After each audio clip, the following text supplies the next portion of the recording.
Shalom, selamat pagi. Silakan langsung dimunculkan saja slide-nya. Allah. Jadi kali ini subjeknya saya geser sedikit. Karena saya percaya kita semua tahu bahwa sebenarnya Allah lah yang sedang membangun, saudara. Pada akhirnya kita tahu bagian yang kita harus kerjakan. Memang kita yang harus membangun. Tidak mungkin kita hanya duduk, berleha-leha, mengalir, ya mengikuti entah satu apa kecenderungan hati kita. Tidak mungkin kehidupan kekristenan seperti itu. Kita yang membangun. Tapi sebenarnya saya ingin kita semua menangkap gambar yang lebih besar. Subjek utamanya adalah Allah. Dan sebenarnya bukankah orang Kristen sering mengatakan kita dipakai Allah? Saudara, itu bukan bahasa yang negatif. Kalau kita dipakai Tuhan menjadi alatnya apakah kita diperalat, saudara? Tidak. Karena apa? Kita bukan benda yang mati, seperti perkakas yang mati yang menjadi alat. Kita ini orang yang hidup, punya hati, punya kehendak. Nah, Tuhan bekerja di dalam semuanya itu. Jadi subjek utamanya Allah yang membangun, tapi pada akhirnya kita juga yang membangun. Dan kalau ditanya rencana siapa yang berkuasa? Saudara tahu di dalam hati saudara, rencana Allah yang berkuasa. Amin. Jadi itulah sebabnya saya beri pertanyaan bangunan siapa. Kadang-kadang kita pikir dikotomi. Kalau saya membangun bangunan saya sendiri berarti saya jauh dari Tuhan. Masalahnya saudara tidak tahu apa yang kita kerjakan dengan 100% tahu. Di balik itu ada kekuatan-kekuatan apa yang bekerja. Ada tangan siapa yang invisible, yang tidak kelihatan yang bekerja.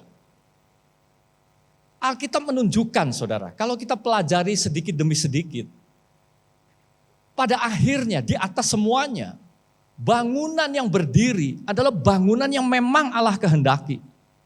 Bumi ini berputar, di dalamnya banyak manusia-manusia yang dia pikir lakukan kehendaknya sendiri.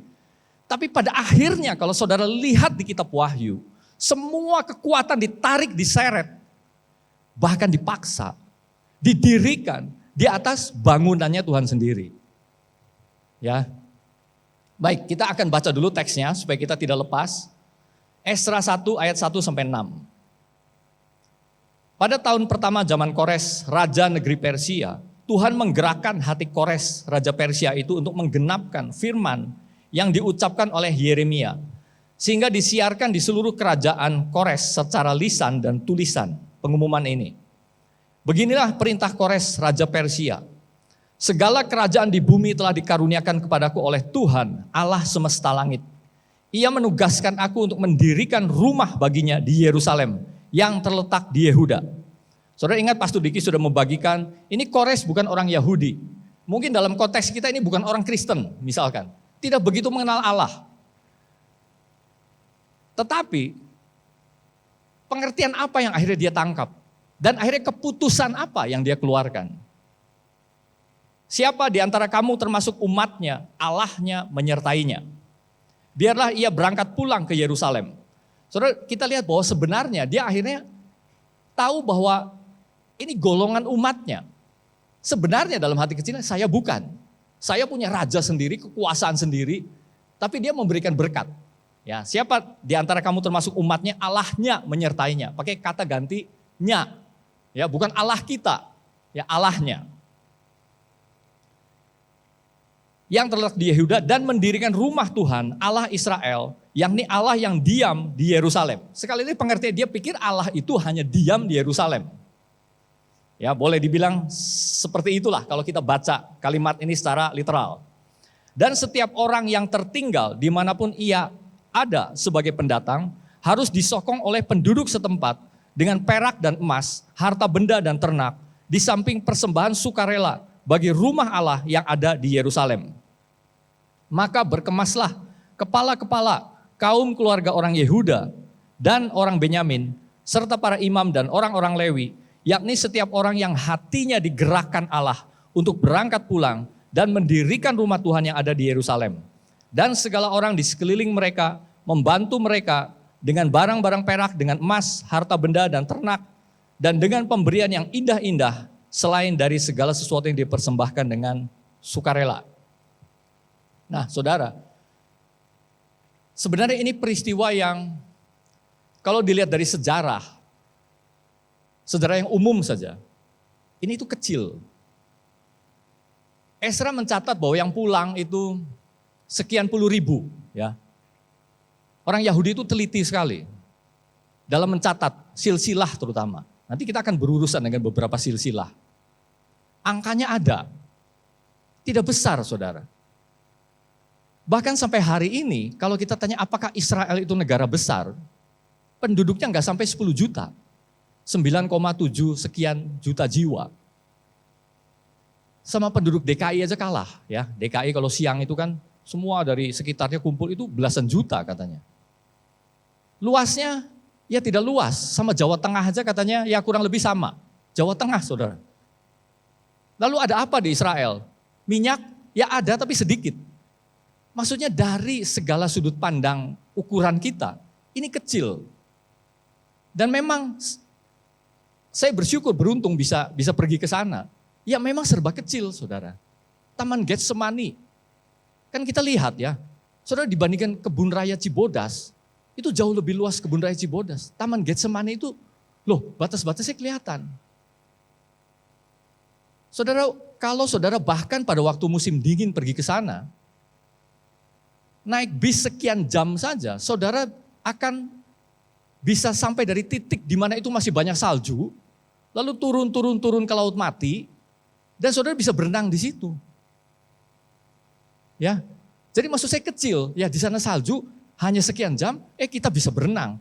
Ya kalau itu memang daerah yang luas ya, saljunya kan terus ada. Ya memang laut mati akhirnya rendah, jadi kita bisa berenang. Tapi maksud saya kecil, saudara. Nah tapi mengapa ini penting? Lalu dibilang sisa lagi. Ya, sebenarnya dari 12 suku hanya tinggal 3 suku. Ini kan pembuangan ke Babel, ya bukan ke Asyur kan. Ini yang Yehuda, bukan yang Israel Utara. Hanya tinggal suku Yehuda, Benyamin, dan orang Lewi. Ya karena orang Lewi selalu ada di sekeliling bait Allah. Jadi hanya 3 suku itu yang tersisa. Terus kalau kita tarik dari perjanjian lama sampai pembuangan, itu garis raja-raja itu jelas. Siapa anaknya, siapa pasti keturunannya Daud. Tapi kalau sekarang saudara, siapa keturunan Daud? Bahkan siapa orang yang bisa mengklaim saya dari suku Yehuda di Israel sana?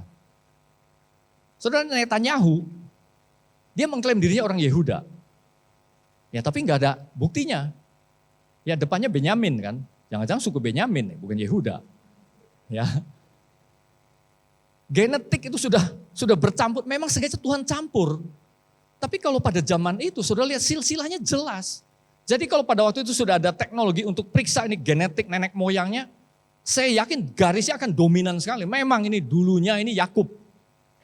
Kalau sekarang, saudara bahkan orang-orang di Eropa yang sangat bule, ya misalnya rambutnya pirang, kulitnya putih, matanya biru. Coba dites genetiknya. Ternyata saudara, ada sebagian itu berasal nenek moyangnya entah generasi keberapa. Dari Afrika Sub-Sahara. Sub-Sahara itu artinya di bawah gurun Sahara. Ini kan Afrika, tengahnya itu kan gurun Sahara. Ini bawahnya lagi bahkan. Loh itu kan kulitnya hitam. Ini kenapa orangnya bule? Dicampur oleh Tuhan. Sejak saat pembuangan saudara. Sehingga orang gak bisa klaim lagi. Saya keturunan Yesus misalkan. Untungnya Alkitab berkata Yesus gak menikah. Orang klaim saya keturunannya Yusuf. Tidak bisa. Mengapa saudara? Ya, mengapa ini jadi penting peristiwa kembali ini? Apalagi suku-suku lain. Ya, 10 suku sisanya itu gimana? Makanya ada klaim kan? Ya, orang dari Ethiopia bilang inilah bagian dari 10 suku yang hilang. Kami ini sebenarnya suku Dan. Lalu orang dari Nigeria bilang kami ini sebenarnya suku Manasye misalkan. Ya bahkan ada dari India saudara mengklaim kita ini keturunan dari 10 suku yang hilang. Ada dari Afghanistan, Pashtun, mengklaim juga. Tapi semua nggak ada buktinya. Tapi Alkitab mencatat satu garis yang jelas. Jadi ini puluhan ribu orang kembali, hanya untuk dicerai-beraikan kembali saudara. Ya 400 tahun dulu kan, kosong, lalu masuk kan, Matius. Mereka memang ada di situ, tapi sudah banyak orang-orang asing, orang Yunani, orang Romawi yang jelas yang berkuasanya. Tapi mereka masih ada, hanya untuk kembali dicerai-beraikan. Tahun 70 bahkan. Mereka datang membangun kan, bait Allah, tembok, semua dibangun. Tapi pada tahun 70 Masehi itu dihancurkan lagi sampai rata. Dan sampai detik ini tidak pernah berdiri lagi. Jadi buat apa? Sekumpulan kecil orang balik, apa yang mereka bangun akhirnya juga hancur lagi. Sampai detik ini kita tidak melihat buktinya. Apa pentingnya peristiwa ini? Apa sebenarnya Tuhan ingin perlihatkan? Ya, slide berikut. Nah saudara, minggu lalu Pastor Diki sudah memberikan satu wawasan. Tapi saya ingin sekarang tarik lebih jauh. Ya, supaya saudara melihat. Ini dari Kejadian sampai di situ Wahyu. Jelas ini titik-titiknya tidak lengkap ya, tapi saya ambil hal-hal yang menonjol supaya kita bisa menangkap gitu. Ya, tonggak-tonggak yang penting. Nah, saudara kalau lihat ini seperti universal ya, makanya saya pasang bola dunia, di sana juga ada bola dunia. Karena ini bicara mengenai hal-hal yang luas, walaupun dunia pada waktu itu masih sangat sederhana kan. Ya, penciptaan, Adam dan Hawa, Kain dan Habel, ini tokoh-tokoh yang kita kenal. Ada Nuh, ada Menara Babel. Nah lalu setelah itu, masih di dalam Kejadian, cerita itu sepertinya berfokus akhirnya. Makanya saya kasih panah. Berfokus kepada satu individu yang namanya Abraham. Tuhan seolah-olah tidak menaruh skala dunia lagi, tapi sekarang skala lokal, bahkan skala individu. Ini menjadi bapak-bapak leluhur, patriark. Abraham, Ishak, Yakub. Tapi langsung saya munculkan Musa, karena ini penting. Ya, bagaimana akhirnya ini menjadi besar kan di sini kan. Ya, sekian juta jiwa di Mesir dan Musa lah yang ditunjuk Tuhan untuk membawa mereka keluar. Lalu kita tahu masuk zaman Kanaan. Ya, ini sedikit sekolah minggu ya, saudara, maaf ya. Nah, kita tahu bahwa di sini ada hakim-hakim dulu. Jadi saudara harus tahu kalau Simpson di mana, ya saudara jangan nunjuk kira-kira di sana. Simpson itu ada di sini, ya. Gideon di mana? Ya, maaf, ini pelajaran sekolah minggu ya. Masuk zaman monarki, ya Saul dulu, lalu Daud, lalu raja-raja. Nah akhirnya raja terakhir, ya Zedekia, pamannya Yoyakin, ya diberi kesempatan. Yoyakin yang keturunan langsungnya dibuang, tapi lalu pamannya namanya. Jadi raja terakhir adalah Zedekia. Akhirnya dibunuh dan masuk pembuangan di sini.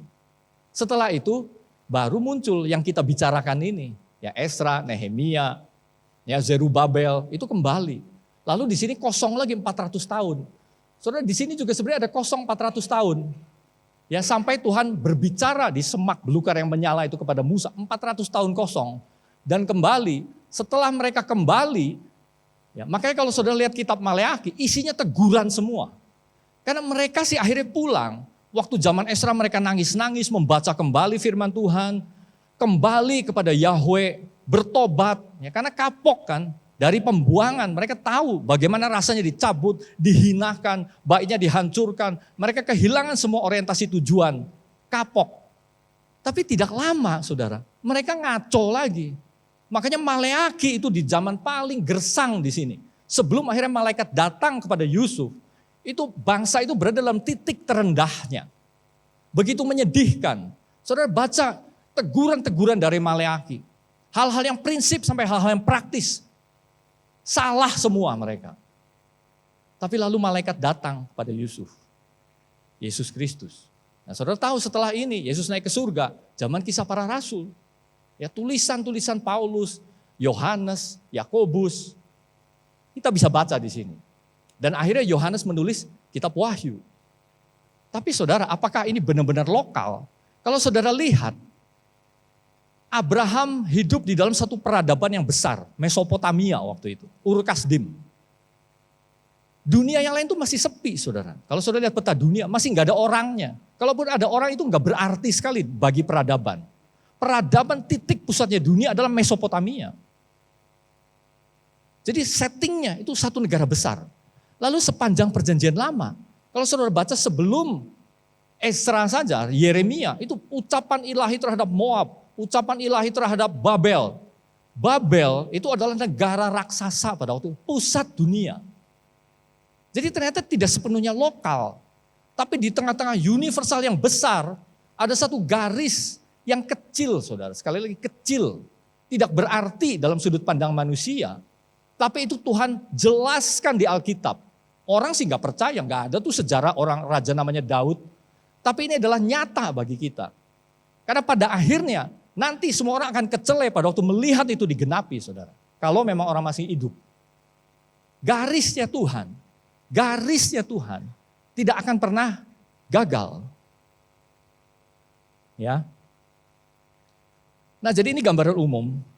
Ini kembali, kalau kita tanya lalu buat apa? Kembali, bangun, ya skalanya kecil. Bisa banyak jawaban. Saudara kalau diskusi bisa muncul jawaban yang benar dan pasti baik. Tapi saya hanya ingatkan saja, yang sangat logis, yang sangat sederhana. Hanya untuk membuat Yesus Kristus ini lahir di tanah Yehuda, di Bethlehem. Karena kembali, ini juga sudah digariskan. Kalau saudara lihat di dalam Matius pasal 1 itu kan mengenai silsilah. Nah Matius ini unik, dia membaginya menjadi 14. Jadi dia sebutnya dari sini memang. Jadi sampai kepada Yesus Kristus itu 14 keturunan dari Abraham sampai Daud. Jadi Daud dijadikan tonggak, ada 14 keturunan, kan silsilah, genealogi. 14 keturunan dari Daud sampai pembuangan. Dan 14 keturunan dari pembuangan sampai Yesus Kristus. Lalu berhenti. Karena selanjutnya apa? Tidak penting lagi genealogi itu. Darah Yesus itu sudah tersebar. Firman sudah tersebar. Kembali ini menjadi universal.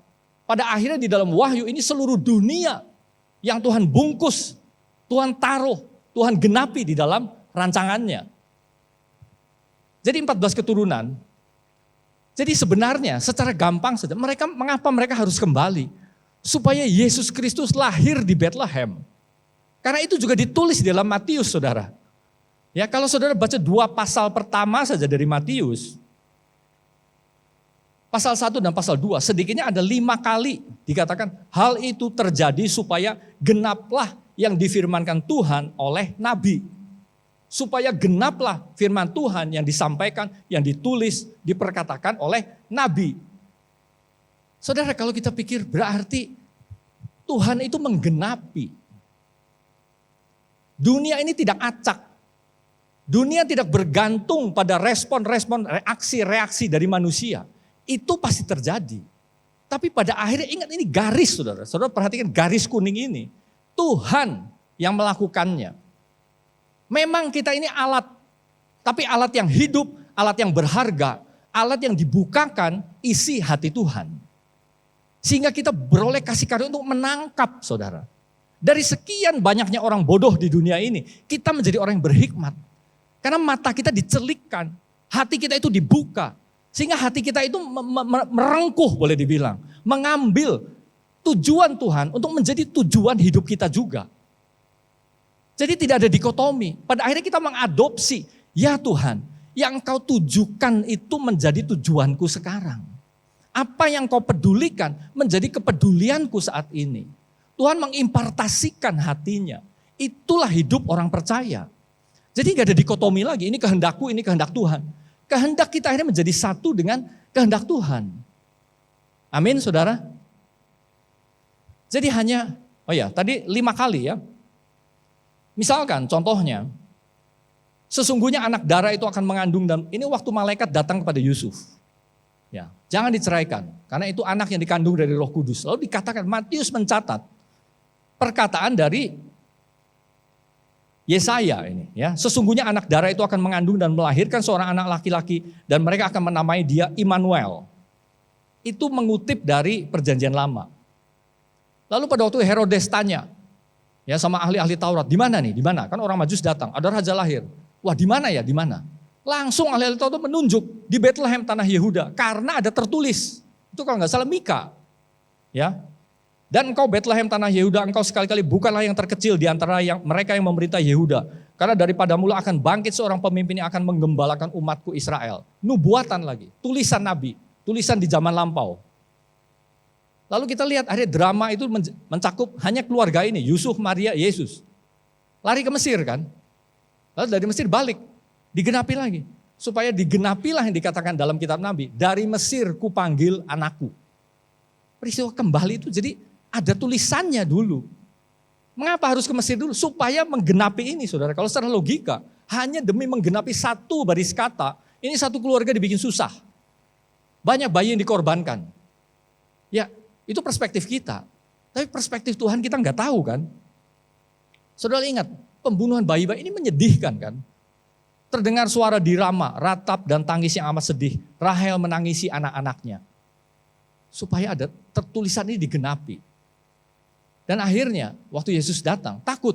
Karena sekarang Herodes mati tapi anaknya yang memerintah. Takut Yusuf. Jadi dia akhirnya tinggal di Galilea di satu kota yang namanya Nazaret. Takut kan sebenarnya. Bukan hal yang bisa dibanggakan kan. Tapi itu menggenapi juga. Ternyata rasa takutnya Yusuf menggenapi. Supaya apa? Supaya menggenapi bahwa ia akan disebut orang Nazaret. Saudara lihat, semua variabel Tuhan pakai. Mau itu kelemahan kita, mau itu kelebihan kita, kegagahan kita, keberhasilan, kegagalan. Tuhan pakai. Ini sejarah yang Tuhan tuliskan di dalam dunia. Saudara baca Alkitab, akan kelihatan. Apakah semua orang-orang dipakai Tuhan itu selalu dalam titik tertingginya. Dalam titik terendahnya pun Tuhan pakai, saudara. Apakah hanya keberhasilan yang dicatat? Kegagalan bahkan dosa yang paling kotor, paling licik, paling jahat, paling najis dicatat. Bahkan dari situ pun ternyata ada kasih karunia yang terus mengikuti. Amin. Nah jadi balik lagi pertanyaan saudara. Ya, slide kelima. Apa pentingnya? Ya, apa pentingnya? Ini kan sifat Zion, ya kalau dalam bahasa Ibrani-nya, return to Zion. Ini sebuah milestone. Ya, saya hanya akan sampaikan 2 poin saja. Yang pertama, untuk mengingatkan kita akan kewarganegaraan sejati kita. Ini orang-orang yang sudah 70 tahun. Saudara tahu bahwa kebiasaan pada waktu mengapa diambil. Ya kalau sekarang ini kan repot sekali ya. Kalau perang ya perang, kalahkan aja, dibom ya dibom aja, bunuh aja semua. Kenapa harus orang-orang diangkut, dipindahkan ke Babel? Memang ini tradisi perang negara-negara besar pada waktu itu. Ini enggak berlaku kalau negaranya kecil. Karena kalau negara itu besar, wilayahnya masih luas sekali. Banyak hal yang perlu dibangun. Jadi satu, ini menjadi SDM akhirnya. Karena yang dibawa juga hanya orang-orang yang unggul boleh dibilang. Ya orang yang ngerti, para tukang pada waktu itu. Ya ahli-ahli, panglima. Tapi kalau ini terlalu penting, berarti terlalu nggak bisa dirubah, nggak bisa cuci otak, ya dibunuh. Tapi kalau bisa dicuci otak, ini dibawa untuk menjadi SDM dan memang otaknya dicuci. Makanya sudah lihat Daniel, ya supaya mengadopsi segala kebiasaan-kebiasaan Babel. Nah jadi akibatnya kalau itu berlangsung hanya 5 tahun, mungkin nggak terlalu mempan cuci otaknya. Tapi kalau 70 tahun ini sudah sangat berpengaruh. Makanya waktu mereka pulang, beberapa yang tua-tua mungkin masih bisa bahasa Ibrani. Tapi sebagian besar sudah pakai bahasanya Aram. Makanya walaupun akhirnya terbentang 400 tahun di garis yang tadi, kalau kita lihat di zaman Yesus, itu masih banyak orang Yahudi yang berbahasa Aram, Aramaik. Kalau saudara lihat Yesus sendiri, jadi campur, jadi ada 3 bahasa kalau di dalam perjanjian baru.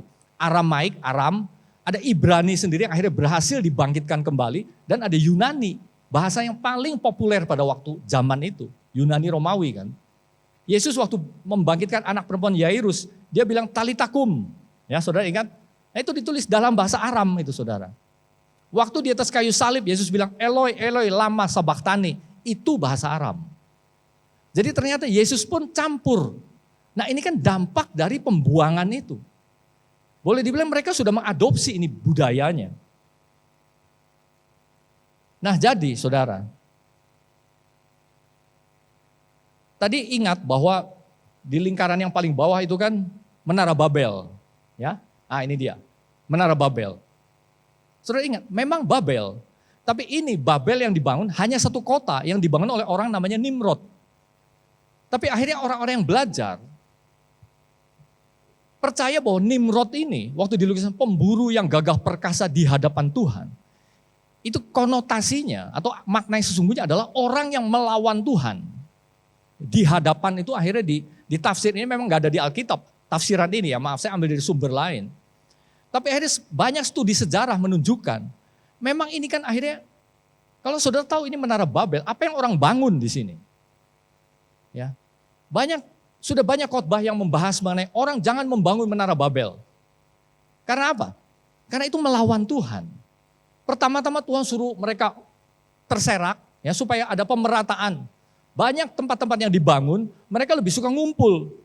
Ngumpulnya membangun menara bukan untuk menyembah Yahweh Allah yang hidup, tapi mari kita dirikan satu menara. Dan mari kita bangun bagi kita satu nama. Jadi maksud sendiri, ambisi sendiri, nama sendiri. Itu di sini. Dan akhirnya waktu zaman Nebukadnezar, ini New Babylonia, Babel yang baru. Sudah menjadi satu kerajaan superpower di dunia. Spiritnya masih sama. Aku, kerajaan yang besar, demi aku. Ya. Nah jadi, tapi lalu kembali ini, return to Zion ini kemana sebenarnya? Ke Yerusalem, saudara. Ya, apa yang mereka bangun itu temboknya Yerusalem. Bait Allah yang ada di Yerusalem. Orang-orang yang mendiami Yerusalem. Dari Babel ke Yerusalem. Ya, mari kita tangkap maknanya, saudara. Jadi kita memang tinggal di Babel. Kalau kita mengidentikan dengan peristiwa ini. Ya. Tapi Tuhan membawa kita pulang, return sebenarnya. Jadi sebenarnya aslinya kita apa? Yesus bilang kamu bukan berasal dari dunia. Tapi aku telah memilih kamu dari dunia. Jadi walaupun kita semua berasal dari dosa. Tapi Tuhan memilih kita dari dosa. Mengangkat kita dari Babel itu. Return to Zion. Kembali ke Yerusalem. Tuhan membawa kita ke Yerusalem. Babel walaupun besar. Tapi itu spiritnya dari menara itu melawan Tuhan. Roh dunia itu selalu melawan Tuhan. Tapi Yerusalem ini adalah kotanya Tuhan. Kota Allah. Disitulah Allah kembali bersatu dengan manusia. Mengampuni, menebus, menyempurnakan segala dosa. Tidak ada ratap tangis, tidak ada air mata, tidak ada kenajisan, tidak ada dosa. Yang dulu masuk di Eden, sekarang dikeluarkan semua oleh Tuhan. Menjadi satu keadaan yang sempurna. Kita itu dibawa ke situ. Jadi memang ini seperti simbolisme, saudara. Ya, tapi itu yang ditunjukkan Alkitab. Nah, jadi apa yang kita perlu lakukan? Banyak hal-hal baik dari orang-orang Yahudi pada waktu itu. Yang bisa menjadi contoh bagi kita. Mereka rindu, mereka tuh selalu rindu. Walaupun mereka ada di Babel, mereka selalu bernostalgia. Saudara ingat Daniel pun sekian kali dia waktu berdoa menghadapkan wajahnya ke Yerusalem. Kiblat, ya. Kalau saudara baca di Mazmur 137, di tepi sungai-sungai Babel, di pohon-pohon gandarusa, di mana kita menggantungkan kecapi kita. Tapi orang-orang meminta kita nyanyikan bagi kami nyanyian Zion. Ya, bagaimana mungkin? Ya, itu satu mazmur yang indah. Mereka menjadi orang buangan di Babel, tapi mereka selalu terkenang. Mereka tahu nasib mereka yang tragis, tapi mereka selalu ingat akan Yerusalem. Sehingga muncul kata yang indah ini, saudara. Jika aku melupakan engkau, hai Yerusalem, biarlah menjadi kering tangan kananku. Biarlah lidahku melekat pada langit-langitku. Jika aku tidak mengingat engkau, jika aku tidak jadikan Yerusalem puncak sukacitaku. Saudara, apakah Yerusalem menjadi puncak sukacita kita di Babel ini? Kita punya tujuan, kita punya pengharapan. Tapi apa yang menjadi puncak harapan kita? Kerinduan yang paling dalam. Saya punya sasaran semoga 10 tahun lagi saya bisa mencapai ini. 15 tahun lagi semoga anak-anak saya ini itu. Itu baik, itu adalah puncak-puncak sukacita kita. Tapi puncak yang tertinggi harus kita taruh jauh di depan sana, yaitu Yerusalem. Karena Tuhan akan membawa semua sejarah manusia ini sampai ke sana. Kita ada tidak, saudara? Kita termasuk tidak di situ? Jadi ini harus selalu mengingatkan kita kewarganegaraan sejati kita. Amin. Lalu yang kedua, slide ke-6. Ini mengingatkan akan tangan Tuhan yang selalu hadir dalam hidup kita. Saudara bisa lihat, makanya ini saya kasih garis bawah ya. Nah ini dia. Pada tahun pertama zaman Kores, Raja Negeri Persia, Tuhan menggerakkan hati Kores. Raja Persia itu untuk menggenapkan firman yang diucapkan oleh Yeremia. Saya berusaha cari dari minimal 3 versi saja. Misalnya King James, ya dikatakan, jadi yang garis bawah itu saudara, the Lord stirred up the spirit of Cyrus. Stirred up, ya, mendorong lah pokoknya, menggerakkan, mendorong sehingga hatinya itu Ya, sesuai dengan yang Tuhan kehendaki. Dalam NIV, the Lord moved the heart of Cyrus. Digerakkan jelas-jelas, hatinya digerakkan. Jadi kalau tadi spiritnya, sekarang pakai kata heart. Lalu dalam NET, the Lord stirred the mind of King Cyrus of Persia. Mindnya, spiritnya, hatinya, mindnya digerakkan, di stirred up, di move oleh Tuhan. Dan ini bukan muncul hanya satu kali. Karena selanjutnya selain Cyrus yang Tuhan gerakan, yaitu orang-orang. Ya, saudara lihat dicatatkan, maka berkemaslah kepala-kepala kaum keluarga orang Yehuda dan orang Benyamin serta para imam, orang Lewi, yakni setiap orang yang hatinya digerakkan Allah untuk berangkat pulang. Individu dan individu ini sengaja ditunjukkan ini seorang yang berkuasa, raja dari Babilonia, pusat dunia. Itu sebabnya Salomo menulis, hati raja seperti batang air di tangan Tuhan. Dialirkannya kemana dia ingini. Banyak sekali firman-Nya, hati raja. Lalu yang bawahnya, yang ayat 5, hati orang-orang, populasi, digerakkan Tuhan. Dan masih banyak. Saudara kalau lihat di Yeremia, bahkan di Esra sendiri, Esra 6:22, Esra 7:27, ini diulang-ulang kembali. Bagaimana Tuhan menggerakkan hati manusia. Nah saudara, disadari atau tidak, ya saya berdoa semoga kita menangkap, supaya ini tuntas saudara, gak bikin bingung lagi. Supaya dikotomi ini berakhir, supaya kita akhirnya tercelikkan. Orang kadang begini, orang berpikir kalau itu rencana saya dan bukan rencana Tuhan, dan lalu rencana saya yang berhasil, berarti rencana Tuhan gagal. Ya. Tidak, saudara. Tidak sama sekali. Karena kita kecil, Tuhan yang besar. Tuhan tahu tidak? Dia maha tahu. Saya coba dengan cara yang berbeda. Kadang kita berpikir begini, kalau kita merancang, menetapkan sasaran, punya harapan sendiri. Ya. Ini sebenarnya satu hal yang umum di tengah-tengah orang Kristen, ya, orang percaya bahkan. Ya, kita kan gak selalu kan saudara, begitu rohaninya. Pada waktu kita akan meeting, ya kita sujud dulu, tanya hati Tuhan. Ya, itu baik, pasti ada sebagian orang yang sangat dewasa rohaninya lakukan hal itu. Tapi mungkin sebagian lagi orang Kristen, ya mengalir aja gitu. Mengalir, nanti kalau udah kebentur dia baru menyesal, ini Tuhan bukan. Waduh ini keputusan saya sendiri. Ya setuju saudara? Ya banyak dari kita begitu kan. Apalagi kalau hari-hari begitu sibuknya. Waduh gak sempat lagi berdoa. Gak sempat lagi tanya Tuhan. Ya udah gimana nanti? Akhirnya kita meeting, waduh kita harus mengambil keputusan A atau B. Ya kalau hanya 2 mending, kadang-kadang 5. A, B, C, D, E. Yang mana ya? Lalu di dalam kelemahan itulah kita mengambil satu keputusan. Lalu karena kita tahu bahwa kita nggak tanya Tuhan dulu. Kita pikir, waduh yang saya ambil ini bukan keputusan Tuhan. Cilaka. Dan selanjutnya dalam dinamika memang bisa jadi. Waduh memang akhirnya kita menuai hal-hal yang tidak baik. Jadi kita ngambil pelajaran dari situ kan. Tapi seringkali bukankah hasilnya juga baik saudara? Betul nggak? Saya nggak tanya Tuhan lagi tapi dilalahnya yang saya ambil ini waduh buahnya baik. Diberkati Tuhan. Nah kalau yang ini berarti kesimpulan saudara apa? Tuhanlah yang bekerja. Iya kan akhirnya waktu kita bersaksi kan, kita akan mengemukakan dengan rendah hati kelemahan kita. Padahal loh saya tuh begini, aduh padahal saya tuh lemah, padahal saya begini. Tapi Tuhan begitu baik, apa yang saya putuskan itu dijadikannya berhasil. Saudara sering kan dengar kesaksian seperti itu kan? Ya memang itu Tuhan saudara. Ya, jadi kesimpulannya bergantung gak sama kita? Kadang-kadang Tuhan kaitkan itu. Supaya kita tahu bahwa kita harus terus tanya Tuhan. Tapi gimana pun kita ini manusia lemah saudara. Saudara boleh menjadi orang yang sudah sangat senior. Ya. Tapi masih ada kelemahan gak? Gak 100 saudara angkanya. Mungkin saudara 90. Ya kalau boleh lah dibikin angka-angka. Tapi di dalam semuanya ada kasih karunia Tuhan. Makanya lagu tadi, even when I don't feel it ya, walaupun saya lagi gak ngerasa, walaupun saya lagi gak lihat, ya Tuhan tidak pernah berhenti bekerja. Itu alkitabiah saudara lagu itu.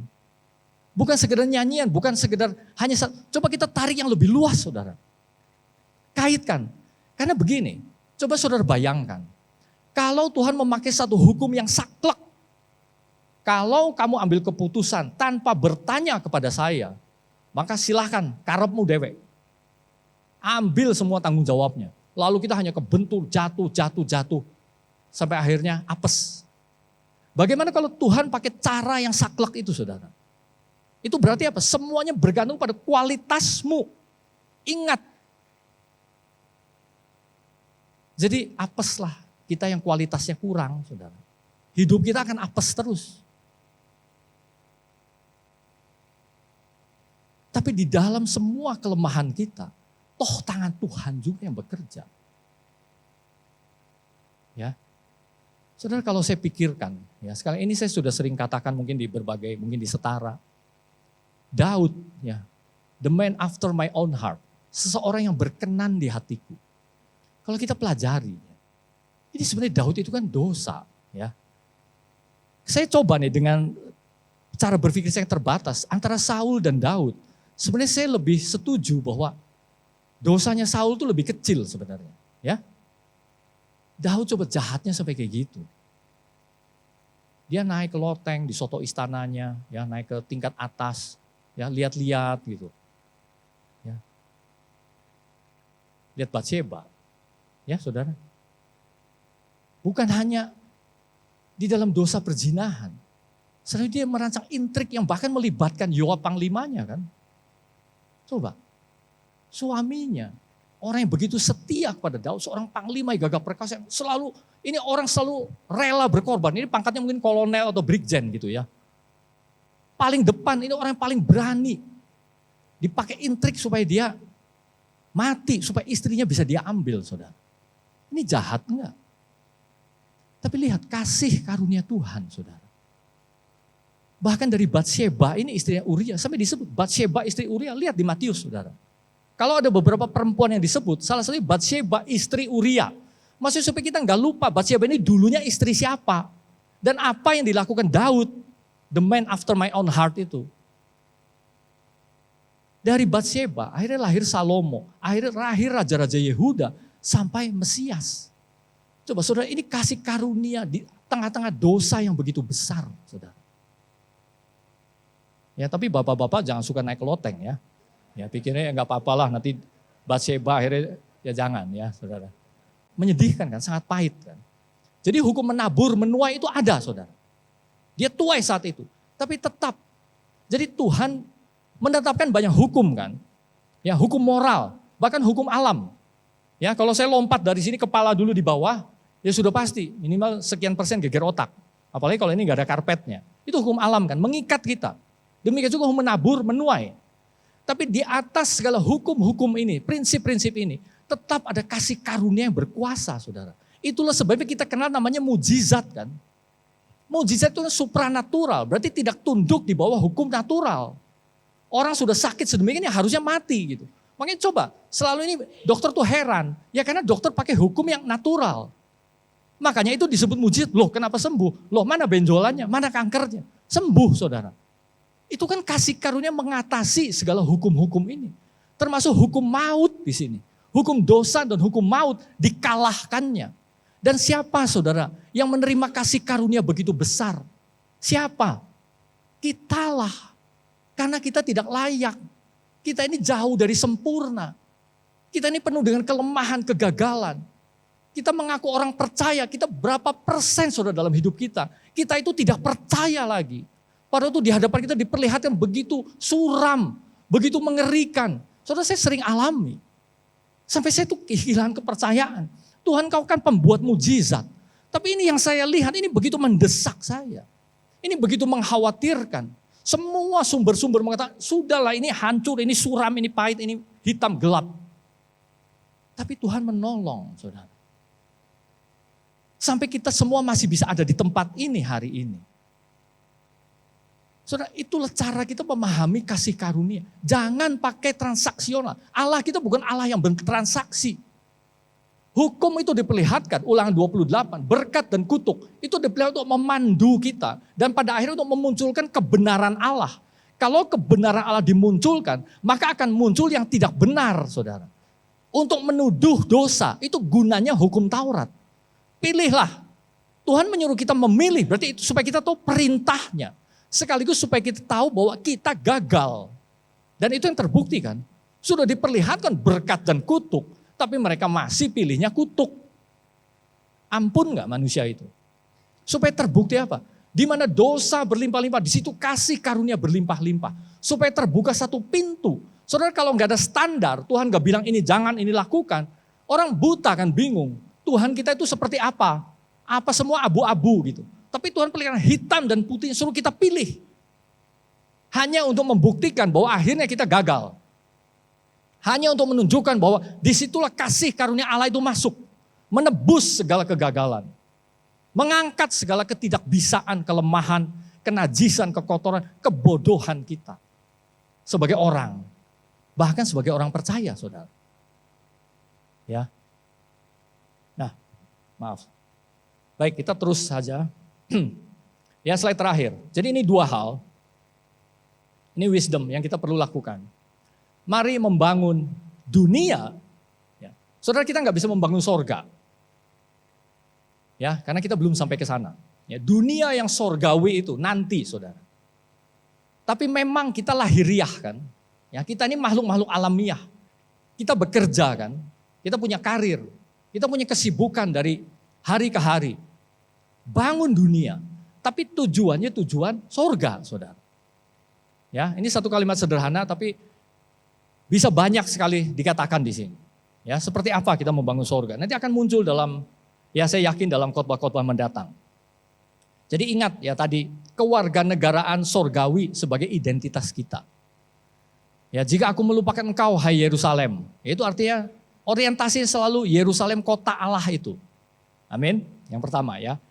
Nah kedua, buatlah hati kita selalu peka dengan suara Tuhan. Jadi artinya, pasti kita lakukan banyak kegagalan, banyak kebodohan. Tapi mulai hari ini, marilah kita berubah, saudara. Ya, kita kan banyak mengalami kan, pengalaman itu jalan terus kan. Bahkan saudara diam di rumah aja ada pengalaman itu. Setiap hari pasti ada pengalaman. Setiap hari ada interaksi. Setiap hari ada negatif, ada positif, ada senang, ada susah. Di dalam semuanya, tanya satu, apa yang Tuhan inginkan? Di balik semua ini, saudara. Saudara berhasil, tanya, apa Tuhan? Kesuksesan ini artinya apa? Saya harus lakukan apa? Kita gagal, tanya, Tuhan mengapa saya gagal? Apa yang kau inginkan sehingga saya gagal hari ini? Ada orang marah-marahin kita, tanya, Tuhan mengapa orang ini marah-marah? Karena saudara, sebagai manusia, yang paling muncul pertama, itu kan diri kita kan. Ya, pada waktu misalnya saya yang marah gitu, itu karena saya membawa ego saya. Saya nggak peduli. Ya ini pokoknya kepentingan saya harus lampiaskan gitu. Orang yang marah itu kan gitu. Ya, kalau saya marah-marah nih, marah-marahin orang gitu ya.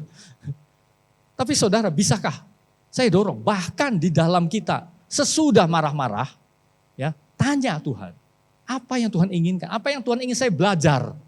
Sehingga hari ini lidah saya begitu liar. Saya begitu melampiaskan nuduh-nuduh orang, nyala-nyalain orang. Ya demikian juga kita yang dimarahinnya. Karena bisa jadi saudara, di dalam semuanya ada kehendak Allah. Rasa atau tidak, tahu atau tidak, mengerti atau tidak. Sama seperti Raja Kores. Dia pikir sih dia bijaksana, dia mengambil keputusan. Ulang. Tapi diam-diam tangan Tuhan yang menggerakkan. Ya, orang merancang-rancang dalam hatinya. Tapi pada akhirnya keputusan Tuhanlah yang terlaksana. Undi dibuang di pangkuan. Tetapi segala keputusannya berasal dari Tuhan. Amin, saudara. Mari saya undang ya di musik kita. Karena saudara, kalau kita terus mengeraskan hati, maka kepedihan demi kepedihan yang akan kita rasakan. Contoh yang paling jelas adalah Firaun. Ya, Firaun terus-menerus mengeraskan hatinya. Akhirnya dia tenggelam di Laut Teberau. Jauhkan hati yang keras daripada kita, saudara. Jadi poin yang kedua tadi artinya kita melembutkan hati kita. Selalu dengar-dengaran. Ya, ada istilah orang Kristen zaman dulu. Dengar-dengaran. Punya hati yang dengar-dengaran. Ya, karena Tuhan pasti. Kita bingung, gak tahu kan alternatif Tuhan yang mana. Tapi hati-hati. Kalau kita terus-menerus mengeraskan hati. Jangan-jangan Tuhan sedang membiarkan. Gitu. Kalau tadi kan Tuhan intervensi kan. Tuhan bawa hatinya. Tapi dalam kasus Firaun, Tuhan membiarkan Firaun dengan kekerasan hatinya. Jadi ini sebenarnya, kalau boleh ada dua pilihan, kita harus hati-hati dengan dua hal ini. Amin, saudara. Mari kita lakukan kembali, saudara. Tekad kita di hadapan Tuhan. Bahwa mulai hari ini, saya ingin membangun hidup saya seperti yang Tuhan kehendaki. Karena kita tahu bahwa kasih karunia Tuhan menghapus segala kegagalan di masa lalu kita. Yang lama itu sudah berlalu dan yang baru itu sudah datang. Mari kita taruh tangan kita di dada dan kita tekadkan kembali dalam doain. Tuhan, ini kami umat-Mu saat ini. Hidup kami ada di dalam tangan-Mu, Tuhan. Hidup kami adalah hidup masih manusia yang dibungkus oleh tubuh jasmani dengan segala kecenderungan natur manusia lama kita. Tapi Yesus telah menjadikan hidup kami ini menjadi hidup yang baru. Tuhan, biarlah hari ini kami lebih mampu lagi, lebih dimampukan kembali oleh-Mu Tuhan, untuk membangun hidup kami. Kalau kami melihat bagaimana orang-orang Yehuda membangun di atas puing-puing, Tuhan, kami bersyukur dan beruntung bahwa hidup kami belumlah menjadi puing-puing ya Tuhan. Tapi masih banyak jejak jelas langkah-Mu dalam hidup kami. Sehingga kami bisa men-trace back Tuhan. Kami bisa mengingatnya kembali. Kami bisa melakukan napaktilas ke belakang. Bahwa sepanjang hidup kami tangan Tuhanlah yang memimpin. Dalam semua keputusan kami. Dalam semua kegagalan dan keberhasilan kami. Ada tangan Tuhan di sana. Biarlah hari-hari ke depan ya Tuhan. Kami punya telinga yang lebih peka lagi. Kami punya hati yang lebih menanggap lagi. Kamu punya seruannya lebih berseru kepada sorga. Tuhan, kami akan jadikan Yerusalem itu puncak sukacita kami. Bahwa tidak ada tujuan apapun yang bisa membelokkan kami dari rancangan-Mu Tuhan. Seperti dikatakan di dalam Roma tadi. Tidak ada yang dapat memisahkan kami daripada kasih Kristus sendiri. Ini kami umat-Mu ya Tuhan. Ini kami umat-Mu yang selalu hidup di bawah kasih karunia-Mu. Kami mengucap syukur hanya di dalam nama Tuhan Yesus.